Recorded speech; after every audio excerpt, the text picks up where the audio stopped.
नमस्कार. WhatsApp post अशी कशी ग तू घुमे.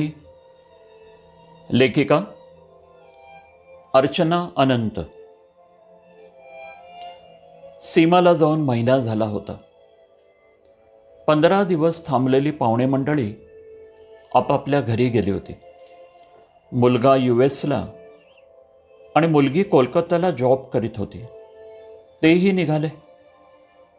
मुलगी म्हणाली, चला ना बाबा सोबत काही दिवसांसाठी.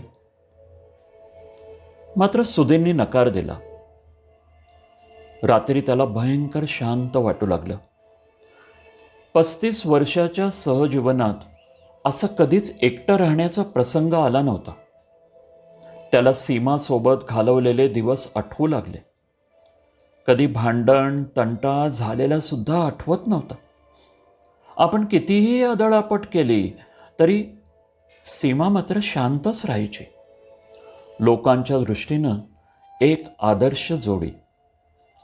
सीमा होतीच तशी, सगळ्यांशी मिळून मिसळून राहणारी. सुधीरनी कधी विचारही केला नाही की ती अशी आपल्याला अर्ध्यावर सोडून जाईल.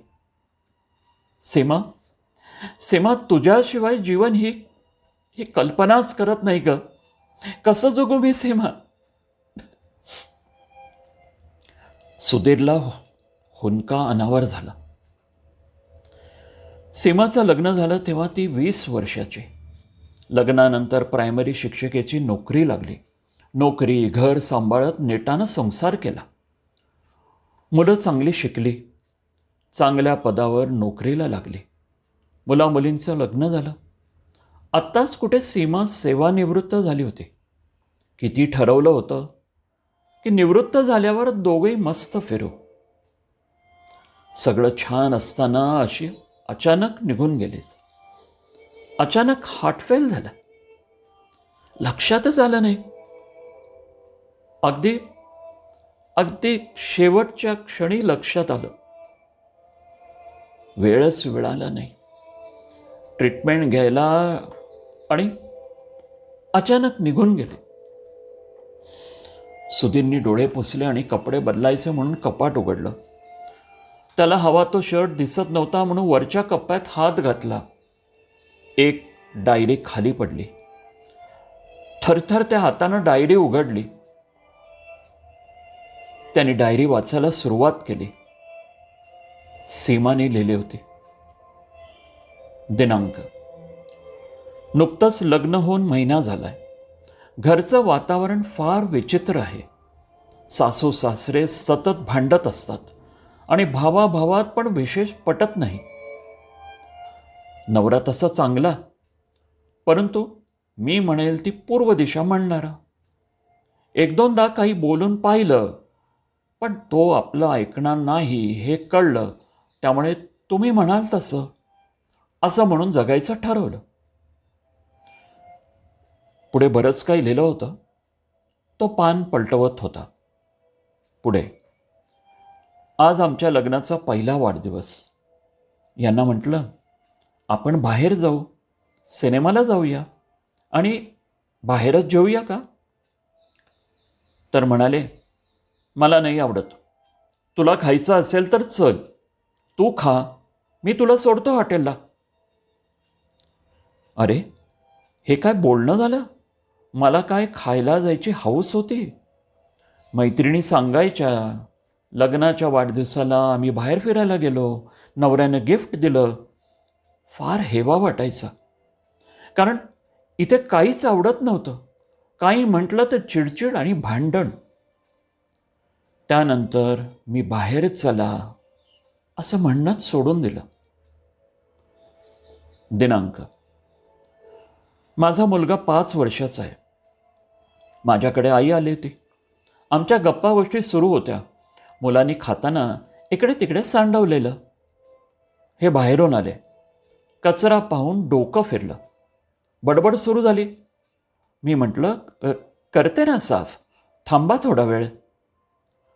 माहिती नाही का इगो दुखावला, अगदी अंगावर धावून आलेत. हात उचलला. माझ्या आईच्या डोळ्यात पाणी आलं. मलाही खूप अपमानित वाटलं, खूप राग आला. असं वाटलं सोडून जावं, पण तेवढी हिंमत नव्हती. आणि त्यांचा राग उतरला की परत चांगले वागतात. आपण काही चुकीचं वागलो, हिचं मन दुखावलं, हे ज्ञानीही नसतं त्यांच्या. मी मात्र विसरू शकत नाही. सगळं दुःख मनाच्या एका कोपऱ्यात बंद करून ठेवते आणि परत कधी ठेच लागली तर कप्पा उघडून बघते. फार फार त्रास होतो तेव्हा. आज मी पडद्याचं कापड आणलं. खूप ओरडले. कुठलीही गोष्ट यांच्याच मनाप्रमाणे व्हावी. मला घर सजवायला खूप आवडायचं. काही विकत घेऊया असं म्हटलं तर त्यावर लेक्चर देणार. तुला वापरायची तरी अक्कल आहे का, वगैरे वगैरे. कधी कधी विकत आणलं तर त्यात खोट काढणार. तुझी पसंत चांगली नाही, तुला व्यवहार समजत नाही, तुला लोक ठगवतात. इतकं बोलणं होतं की वाटतं वाटतं कशाला आणलं आपण विकत. त्यानंतर मात्र काहीही विकत आणलं नाही. पानांमागून पानं पलटवू लागला. प्रत्येक पानावर त्याच्या तक्रारीच लिहिल्या होत्या. रमेशला खूप आश्चर्य वाटलं की आपल्याला कधी वाटलंच नाही की सीमा इतकी दुःखी आहे. सीमाच्या मनात इतकी कटुता असून ती वरून चांगलीच वागायची. पुढे आणखी एक पान पलटवलं. बहुतेक शेवटचंच होतं ते. सीमाने लिहिलं होतं, आज आज खूप डावा हात दुखतोय. यांना सांगून काय उपयोग. दवाखान्यात चला म्हटलं तर बडबड करणार, त्यापेक्षा नकोच, मीच जाऊन येते. तसंही यांना बाहेरगावी जायचं आहे. काल मैत्रिणीसोबत दवाखान्यात जाऊन आले. डॉक्टरांनी सगळ्या तपासण्या केल्या. ECGमध्ये प्रॉब्लेम निघाला. त्यानंतर अँजिओग्राफी सांगितली. यांना फोन लावला. म्हणाले ज्या काही तपासण्या करायच्या त्या करून घे. अँजिओग्राफी केली. 95% ब्लॉकेज निघाला. डॉक्टरांनी सांगितलं ताबडतोब ओपन हार्ट सर्जरी करावी लागेल. घरी येऊन यांना सांगावं या विचारातच घरी आले. हे बाहेर गावावरून आलेले होते. घरी येताना मी औषध आणायला विसरले. खूप थकवा आला होता. मी यांना म्हटलं, थोडी थोडी औषधं आणून देता का. आत्ताच आली ना रस्त्यानं, आणायचं ना स्वतः. आता परत कपडे बदलू, परत जाऊ. खूप चिडचिड आणि बडबड केली. असू द्या, मी मी घेईन उद्या. अगं पण काय झालंय, काय सांगितलं डॉक्टरांनी. काही नाही, काही नाही, सगळं ठीक आहे. मी यांना काहीही सांगितलं नाही. साधी औषधं आणायला सांगितली तर किती त्रास, आणि आपलं ऑपरेशन असलं तर किती त्रास करून घेतील. तसंही आपण जगून काय करायचं. मुलगा मुलगी सेटल्ड आहेत. रोजची लहान सहान बाबींवरून कटकट. आता आता मी थकले मी. हार्ट प्रॉब्लेम म्हणजे मरताना त्रासही होणार नाही. शांतपणे जाता येईल. घेतच नाही आता औषध मी, आणि जातच नाही आता दवाखान्यात. डायरीचं शेवटचंच पान होतं ते. सुधीरनी डायरी बंद केली.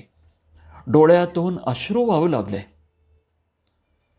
सीमाचा हार्ट अटॅक नसून आत्महत्या आहे आणि त्याला कारणीभूत मी आहे.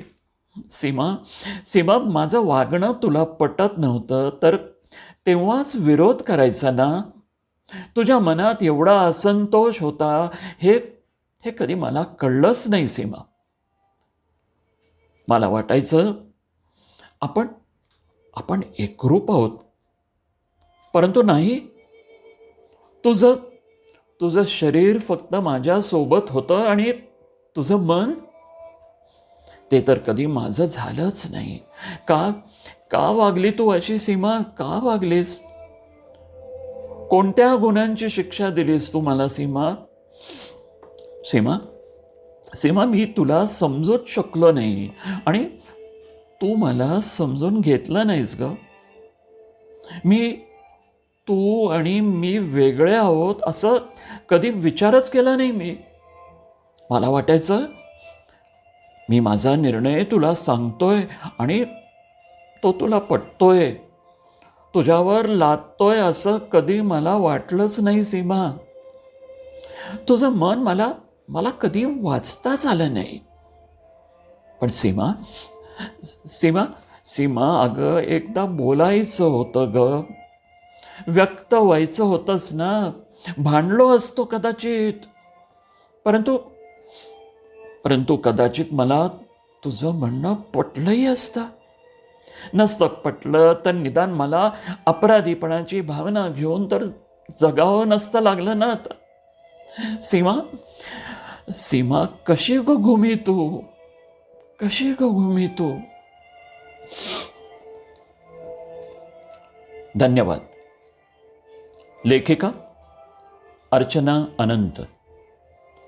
वाचन संजय इनामदार.